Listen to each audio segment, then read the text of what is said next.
खेल के असली मास्टरमाइंड हैं गगन और ऐश्वर्या, देखकर उड़े मन्नत के होश। जी हाँ दोस्तों, सीरियल मन्नत हर खुशी पाने की का आने वाला एपिसोड व धमाकेदार मोड़ लेकर आ रहा है, जो कहानी की दिशा और दशा दोनों बदल देगा। अब तक मन्नत जिस सच्चाई पर यकीन कर रही थी, जिस रिश्ते को वह अपना सहारा मान रही थी, वह दरअसल एक बहुत बड़े झूठ की नींव पर खड़ा था। और यह सच सामने आने वाला है, जिससे न केवल मन्नत की जिंदगी हिल जाएगी, बल्कि हवेली की दीवारों में दबी कई परतें भी खुलकर सामने आ जाएंगी। अब तक मन्नत को लगता रहा कि ऐश्वर्या उसकी तरफदारी कर रही है, उसका साथ दे रही है, यहाँ तक कि उसने एक बार अपनी जान की परवाह किए बिना मन्नत की जान भी बचाई थी।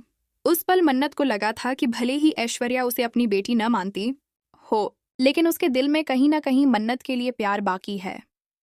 यही वजह थी कि उसने अपने पिता अनिरुद्ध को गलत समझना शुरू कर दिया था।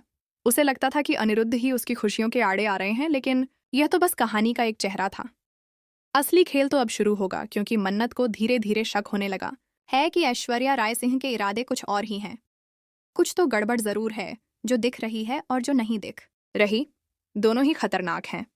मन्नत के दिल में सवाल उठने लगे हैं, अगर माँ इतनी सच्ची है तो वह हमेशा आधी बातें ही क्यों कहती है? क्यों हर बार जब वह अनिरुद्ध के बारे में पूछती है, ऐश्वर्या नजरें चुरा लेती है?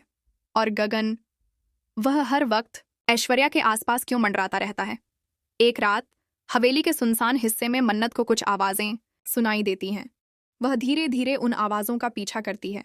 अंधेरी गलियों से गुजरते हुए वह हवेली के पुराने स्टोर रूम तक पहुंचती है, जहां एक हल्की सी रोशनी छनकर बाहर आ रही होती है। दरार से झांककर वह देखती है, गगन और ऐश्वर्या आमने सामने खड़े हैं। गगन के हाथ में कुछ कागज हैं और ऐश्वर्या के चेहरे पर एक खतरनाक मुस्कान। गगन कह रहा है, बस कुछ ही दिन और फिर अनिरुद्ध और मन्नत के बीच ऐसा फासला हो जाएगा कि कोई भी उन्हें जोड़ नहीं पाएगा।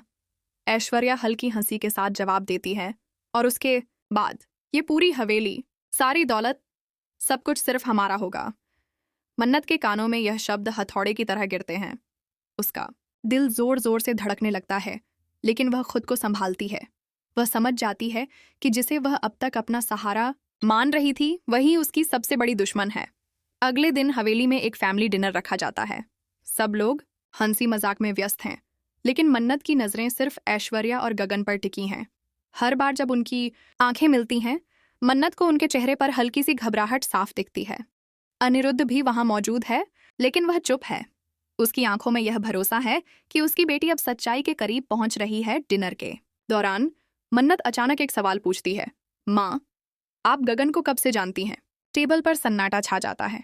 ऐश्वर्या पल भर को ठिठक जाती है, फिर मुस्कुराते हुए कहती है, अरे बेटा, गगन तो बस एक पुराना बिजनेस पार्टनर है। लेकिन मन्नत की आंखों में अब वह मासूमियत नहीं, बल्कि एक दृढ़ निश्चय है। वह जानती है कि यह झूठ है। मन्नत अब सच्चाई की तह तक जाने का मन बना चुकी है। वह अपने बचपन के दोस्त विक्रांत से मिलती है, जिस पर वह पूरी तरह भरोसा करती है। विक्रांत उसकी बात ध्यान से सुनता है और कहता है, अगर खेल के असली मास्टरमाइंड ऐश्वर्या और गगन हैं, तो हमें पक्के सबूत जुटाने होंगे। बिना सबूत के कोई तुम्हारी बात नहीं मानेगा। दोनों मिलकर एक योजना बनाते हैं, ऐसी योजना जो ऐश्वर्या और गगन की हर चाल को उन्हीं पर उल्टा देगी। लेकिन कहानी यहाँ खत्म नहीं होती, बल्कि और उलझ जाती है। मन्नत को जल्द ही पता चलता है कि गगन न केवल ऐश्वर्या का साथी है, बल्कि हवेली के कई पुराने नौकरों को भी उसने अपने पक्ष में कर लिया है। हवेली में हर जगह उसके जासूस हैं, जो उसकी हर गतिविधि पर नजर रखते हैं। एक रात मन्नत विक्रांत के साथ मिलकर ऐश्वर्या और गगन की गुप्त बैठक की रिकॉर्डिंग करने का प्लान बनाती है।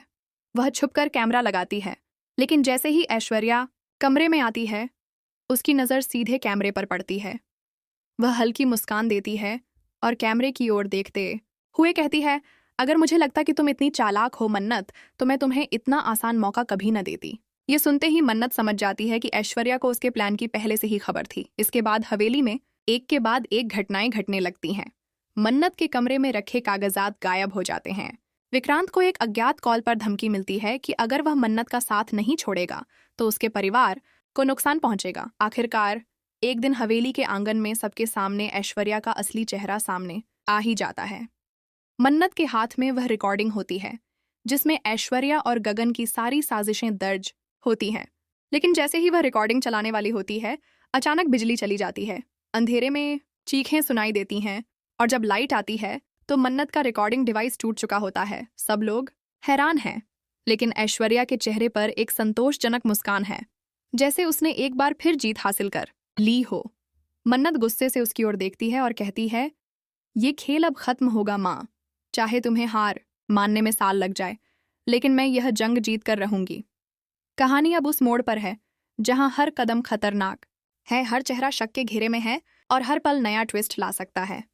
ऐश्वर्या और गगन का खेल अभी खत्म नहीं हुआ, लेकिन मन्नत भी अब कोई मोहरा नहीं, वह अब इस खेल की नई खिलाड़ी है। आगे क्या होगा? क्या मन्नत सच्चाई सबके सामने ला पाएगी, या ऐश्वर्या का कोई और घातक दांव उसकी सारी मेहनत पर पानी फेर देगा? ये जानने के लिए जुड़े रहिए, क्योंकि आने वाले एपिसोड में खुलेंगे वो राज जो अब तक सिर्फ हवेली की दीवारों में कैद थे, और हर खुलासा कहानी को और ज्यादा तूफानी बना देगा।